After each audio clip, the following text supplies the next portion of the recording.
Hey, welcome back. Today it is part 2 of things I never knew I needed before I became a motor trader. So I'm not saying these are things that you need to go out and buy before you get started, but I'm saying that you may want to consider these things, certainly picking up within your first year of trading. So if you've been in the motor trade at all, you're going to know this is a common problem.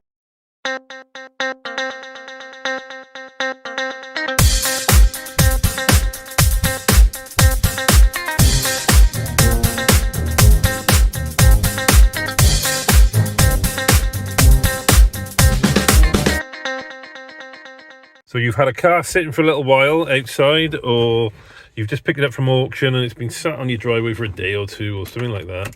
You turn on your ignition and all you get is no power.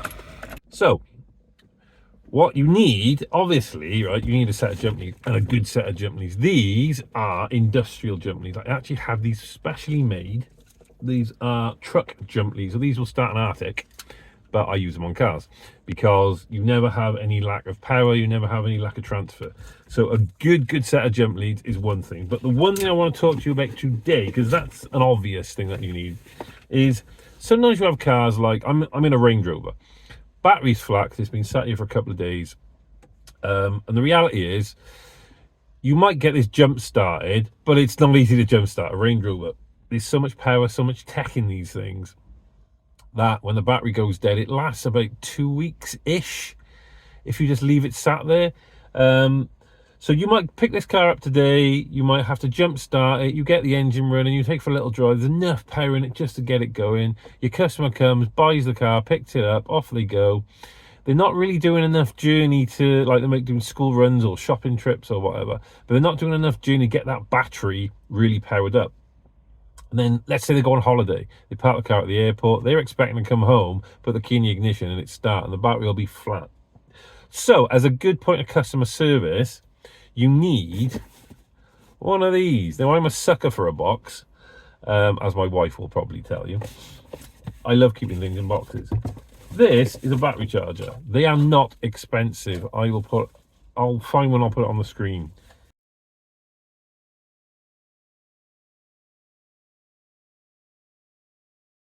But they are not expensive, right? So you might think this is brand new, but this is 10 years old, this one. It's nice and simple. It's just good customer service, and make sure your batteries are fully charged. There is nothing worse than bringing your car home, parking it on the driveway, getting it clean, getting everything, new MOT on it. Then it's sitting there for a couple of days. Someone comes to view the car, you give them the key and they can't start it. How many times have you been to a second-hand forecourt and they give you the key and it won't start, and they go, oh yeah, we'll just jump it, or it just needs a bit of life, it needs a run. It should never get to that stage. It should be fully charged. Now, you don't want to charge it all connected. You need to really at least remove the terminals on it. I'm not going to show you right now because it is peeing down with rain. But I'm going to take that battery off. I'm going to take it into the house. I'm going to charge it as I normally do. Nice and simple. Get the battery off. These go on, obviously, pos, neg. And we charge that battery up. We get it, all the juice in it. We get it live. We get it full. That gives us peace of mind. It gives you, I mean, your customer ain't going to know until they have a problem, are they? But what we need to do as a trader is remove the possibility of the problem. So I'm going to get this battery off now, and I'm going to get it on charge. I know I said I'm going to show you me getting the battery off, because it is peeing down with rain. But if you have a Range Rover, the bonnet actually opens vertical almost. So you need to unhook this here with the 2 clips I've got there in my toolbox. They come off there, just pull them off, pull it out, and then it goes on these little struts that come on and off. Same on the other side, same here. For some reason this has got a 10mm and a 13mm, so there we go. And then it's got the clamps which come in there, they're 10mm, they're 10mm, or you can use a big ass screwdriver. But yes, to get a battery off a Range Rover, because you will never get it out of that gap with that bonnet down, so you need to put the strut on, and it basically, you push it forward, you pull it off like that, and then it goes back into place there. To put it on, You just push it as far as you can into place, and then it sits on that strut. And then we can remove the battery, which I need 2 hands to do because that's a big ass battery. Right, so that's how you get the battery out of a Range Rover. Okay, so just to show you this thing as it's on, you probably cannot see it. There you can. Right, so you've got a voltage and a current. Obviously there's nothing in it at the moment. Battery does have some power in it, but not enough to get anything going. Remember, if this is on a normal car, this would probably just start. Huge battery, as you can see. But because it's a Range Rover, there's so many electricals going at the same time, even when the car's off. It's just a nightmare. So you've got on this, you've got a manual mode and an automatic. Always put it on automatic. And the battery type. So you just want an ordinary battery, which is here. Ordinary battery, nice and simple. And you want to make sure you get the positive terminal to the positive, and the negative terminal, wherever he is, there onto there, and you will see this thing light up. There you go. So it's going green and red, green and red.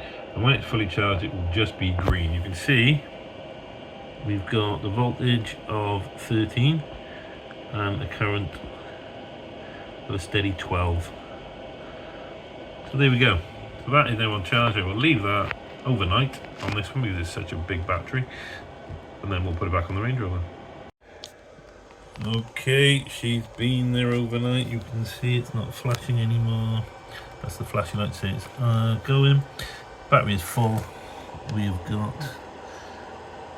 there you go, current is 0. It's 0 to 0.1 because there's no current running through it because the battery is full, so it stops. We've still got the 14.1 volt. So we're going to get this back on the car and we're going to get it started. Okay, so battery's on. Key is in. There you go, perfect. There, so now we know that the battery's good on it. It's going to start. Someone can take it away, drive it away. If it sits on the driveway for a couple of days, it's not going to go flat. This is especially important with big engine cars with lots of tech on them, things that drain the battery when the engine's not on. So when the car's locked up at night, what's actually going on behind it? And with these kind of older Range Rovers, there's lots going on, and they do drain batteries quite regularly actually. So I'm happy that this can go out now. It's all about customer service, guys. I mean, I've probably said it before, but you are your own customer service here. You don't have a department, you know, and your name needs to be good. You need people to come to you and go, Steve, I want to buy a car off you because I know it's a good car. You know, people will sometimes pay a little bit more money knowing that it's from you because you will look after them. And all we're doing here is we are removing problems that could happen. So if someone drives away, you know, you're always better off someone going, I bought a car, it was amazing, I never had a problem with it, than someone going, I bought a car, I had a problem, but he did fix it. You know, you're better off removing the problem. So we've charged the battery, that's good to go. I'm going to get the car cleaned. I've just noticed that there is a light on for a service. I had it serviced, so the garage obviously didn't turn that off, so I'm going to turn that light off with my machine. And I will see you for the next one.